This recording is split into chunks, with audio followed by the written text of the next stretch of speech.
The season has finally kicked off for the New England Patriots, but began in a way that no fan wanted to witness, especially with Mike Vrabel leading the team.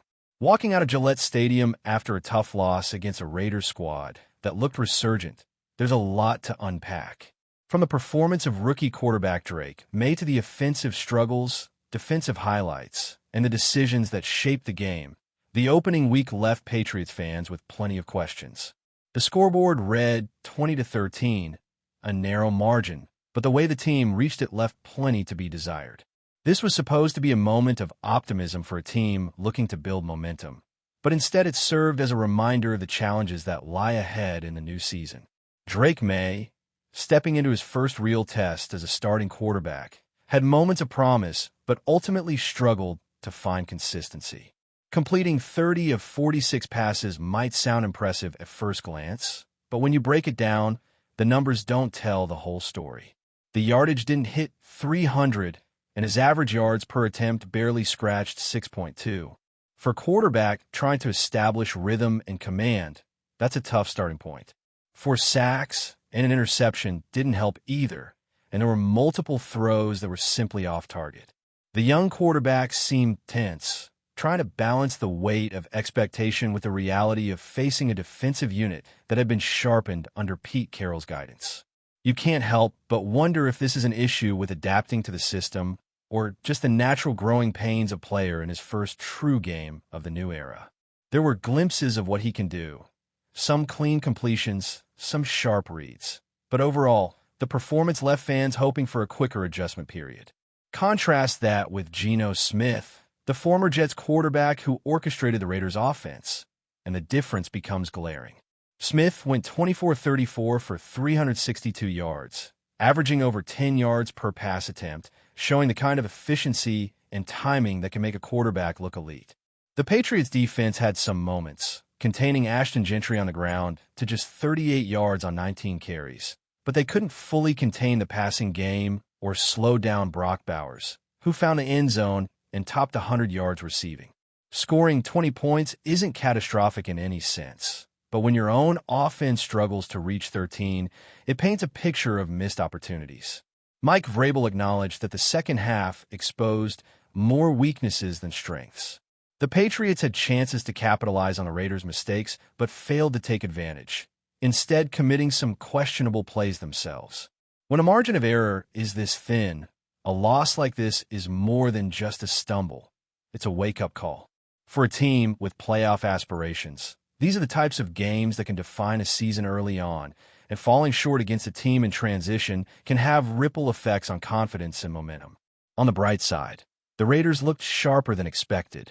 With Pete Carroll at the helm, Geno Smith orchestrating the offense, Ashton Gentry gaining experience, and Brock Bowers entering his second season, they presented a challenge the Patriots perhaps weren't fully prepared for.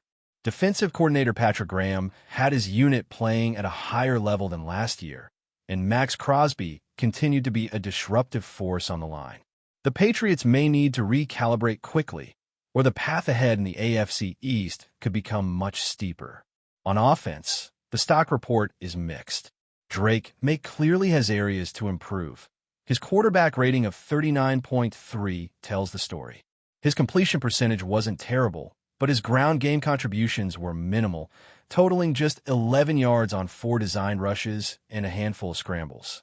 Rondre Stevenson managed 7 carries for 15 yards, and Trayvon Henderson added 5 for 27. The lack of a consistent rushing threat put more pressure on Maye to deliver through the air, which he struggled to do at times. Still, there were positives. Kahan Booty emerged as the leading receiver with 100 yards, catching 6 of 8 targets. Hunter Henry contributed reliably, and even Stephon Diggs showed flashes later in the game with 6 catches for 57 yards. Tavon Henderson chipped in as well, catching 6 balls for 24 yards. The offense had bright spots, but the inability to sustain drives and convert opportunities ultimately defined the day. Defensively, Carlton Davis stepped up as the #1 corner in the absence of Christian Gonzalez, showing that the unit can adapt even when missing key personnel. Jalen Hawkins capitalized on an opportunity for an interception, which was set up by Davis's undercutting of Brock Bowers' route. Harold Landry emerged as a true leader, recording 2.5 sacks and demonstrating the impact he can have when fully engaged. Yet despite these efforts, the defense allowed 20 points and could not offset the offensive shortcomings. The balance between offense and defense remains a work in progress, and Sunday highlighted just how much more cohesion is needed. Off the field, the Patriots continue to signal that they are willing to explore opportunities to improve, as confirmed by recent trade talks involving Micah Parsons. While nothing materialized, it reflects a front office that is actively seeking to position the team for sustained competitiveness. The possibility of acquiring high-impact players, even if it requires difficult decisions, shows a willingness to engage aggressively in shaping the roster. These steps are part of a long-term strategy that, if executed well, could ensure that the team remains a contender in the AFC East, even after a rocky start. Looking ahead, the Patriots have a chance to recalibrate against the Dolphins next week. Miami's own struggles, including a 33-8 loss to the Indianapolis Colts, present an opportunity for New England to reset and start climbing back toward a .500 record. With both teams in need of wins in the AFC East, the matchup takes on added significance. Success in this game could inject confidence, allow the team to implement strategies more effectively, and provide a clearer picture of how Vrabel and his coaching staff intend to navigate the season. In the NFL, momentum swings quickly, and a strong performance against a struggling team can set the tone for the weeks ahead, making preparation and execution critical for New England to regain its footing. As the Patriots move forward into their second matchup of the season, the pressure is already mounting. The first week left plenty of room for questions, debates, and even doubts, but it also set the stage for critical adjustments. The offensive line, which struggled to give Drake May consistent protection, will be under the microscope. The 4 sacks allowed in Week 1 weren't just numbers on a stat sheet. There were moments that disrupted rhythm, halted drives, and ultimately dictated the flow of the game. May's ability to maneuver under pressure is promising, but it is not a substitute for a cohesive, disciplined line that can control the line of scrimmage and create space for both the passing and rushing games. The Patriots need to establish that foundation quickly, because when the margin for error is already slim, each breakdown is magnified. Running the football remains a concern. While Rondre Stevenson and Trayvon Henderson showed glimpses of creativity, the ground game as a whole was insufficient. 11 yards on 4 designed rushes for May, combined with only 60 yards on the day collectively from the backfield, made sustaining drives an uphill battle. In the NFL, balance is crucial. When defenses know that they only need to focus on the passing game, opportunities shrink and mistakes become costly.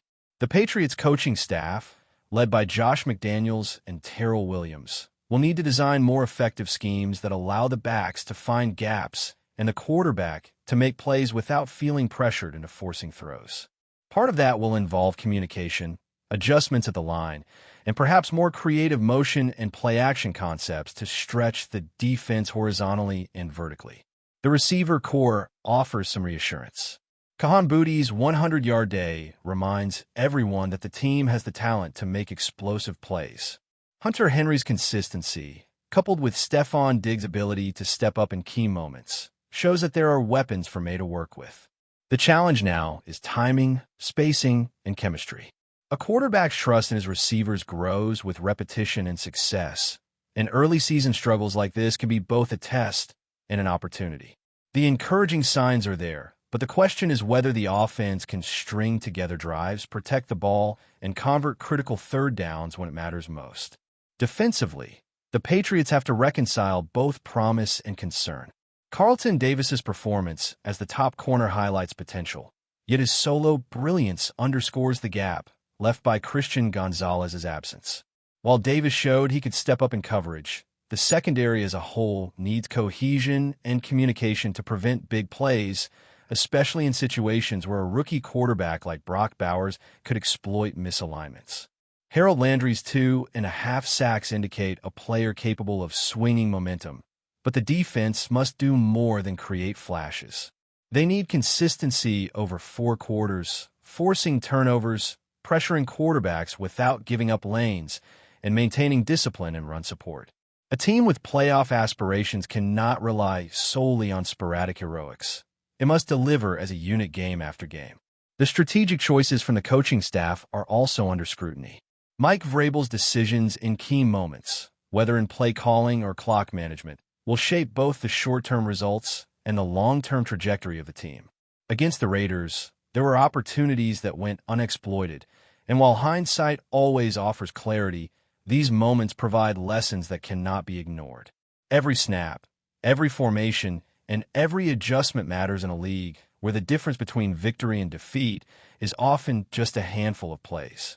The Patriots staff must adapt quickly, ensuring that mistakes from Week 1 do not become patterns, but rather springboards for improvement. Looking at potential trades and acquisitions, the team's engagement with Dallas over Micah Parsons signals a proactive approach to building talent and securing impact players. While the talks may not have led to a deal, the fact that the organization is willing to explore bold moves demonstrates a commitment to long-term competitiveness. Front office strategy is critical, especially in a division as competitive as the AFC East, where small adjustments in roster composition can determine playoff eligibility. The willingness to assess talent, engage in discussions, and consider high-stakes trades reflects a mindset aimed at not just survival but contention. Players, coaches, and management all need to operate in sync to maximize the potential of both current assets and new acquisitions. As the Patriots prepare to face the Dolphins, the matchup carries dual significance. Miami's own early season struggles make this game a potential get-right opportunity for New England, but is far from guaranteed. The Dolphins' blowout loss to the Colts highlights vulnerabilities, yet no team can be underestimated in the NFL. Tyreek Hill's reported dissatisfaction on the sidelines introduces an element of unpredictability, while the quarterback carousel, including Zach Wilson stepping in, demonstrates how quickly dynamics can shift. For the Patriots, the key will be preparation, focus, and execution. Each player must understand their role, anticipate tendencies, and respond with precision under the pressure of a live game. Special teams will also play a role in shaping outcomes. Field position, returns, and kicking accuracy may seem minor, but in tightly contested matchups, they could be the difference between a win and a loss. The Patriots cannot afford lapses in this phase of the game, particularly when the offense is working to establish rhythm and the defense is seeking to control momentum. Every element of performance is interconnected, and excellence in special teams can provide a subtle yet critical advantage. Beyond the XS and OS, the psychological element is equally important. Recovering from a first-week loss requires resilience, confidence, and leadership. Veteran players must guide rookies like MAYE through both success and adversity, ensuring that lessons are internalized without shaking belief in the team's potential. The culture that Mike Vrabel, Josh McDaniels, and Terrell Williams are instilling is under test in real time, and early missteps provide both challenges and opportunities to solidify identity, discipline, and competitive spirit. In sum, the Patriots face a pivotal moment. Week 1 exposed gaps and inconsistencies, but also highlighted areas of promise and players capable of stepping up. From offensive line cohesion to quarterback development, from the emergence of key receivers to defensive coordination, the team has multiple levers to pull as it seeks to return to a .500 record and beyond. The Dolphins game represents a chance to reset, reinforce, and demonstrate growth. Success will require precision, execution, and adaptability, but the building blocks are present.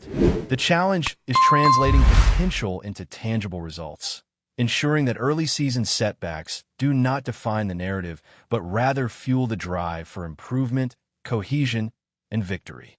Before we continue, don't forget to subscribe to Patriots Hub and give this video a like. Your support helps us keep delivering the latest updates on our New England Patriots. And don't be shy. Share your thoughts on the news in the comments below. Exclusive from the NFL rumor mill. Whispers are swirling around Foxborough after an unexpected twist in the Patriots' locker room dynamics. Sources close to the team suggest that offensive lineman Mike ONWENU has reportedly turned down a potential partnership with quarterback Drake MAYE, leaving insiders and fans alike buzzing with speculation. The news, though unofficial, has ignited a storm of discussion on social media and among sports pundits who are trying to piece together the motivations behind such a surprising move. ONWENU, known for his formidable presence on the offensive line and his reputation as a team-first player, has long been seen as a stabilizing force for the Patriots front. MAYE, meanwhile, is touted as a rising star, expected to inject fresh energy and innovation into the team's offense. The pairing, at least on paper, seemed like a match made to elevate New England's game. But according to whispers from inside the organization, ONWENU may have personal or strategic reasons for declining the collaboration. Some speculate that it could be a clash of playing styles, while others hint at deeper chemistry issues that only those within the locker room truly understand. The Patriots have always been a team with a strong identity, one that balances veteran leadership with emerging talent. Observers suggest that ONWENU's decision might reflect an effort to protect the cohesion of the line or maintain control over the offensive strategy. Meanwhile, MAYE's camp reportedly remains optimistic, insisting that the young quarterback is adaptable and eager to find his footing with the team, even if it means navigating around initial resistance from a key veteran. The rumor has already begun to ripple across fan forums, with debates heating up about what this could mean for the Patriot season. Will ONWENU eventually reconsider, or is this the start of a subtle power shift within the team? Coaches and insiders have been tight-lipped, refusing to confirm or deny the claims, which only adds fuel to the fire. As preseason approaches, all eyes will be on how these dynamics unfold on and off the field, with fans eager to see whether New England's locker room harmony can survive this early controversy. One thing is certain: the NFL landscape thrives on tension, and this latest development adds yet another layer of intrigue to the Patriots' evolving story. That's it for this update. If you enjoyed the video and want to stay updated with exclusive news about our New England Patriots, be sure to subscribe to Patriots Hub and hit that like button. We can't wait to hear your thoughts in the comments. See you in the next video.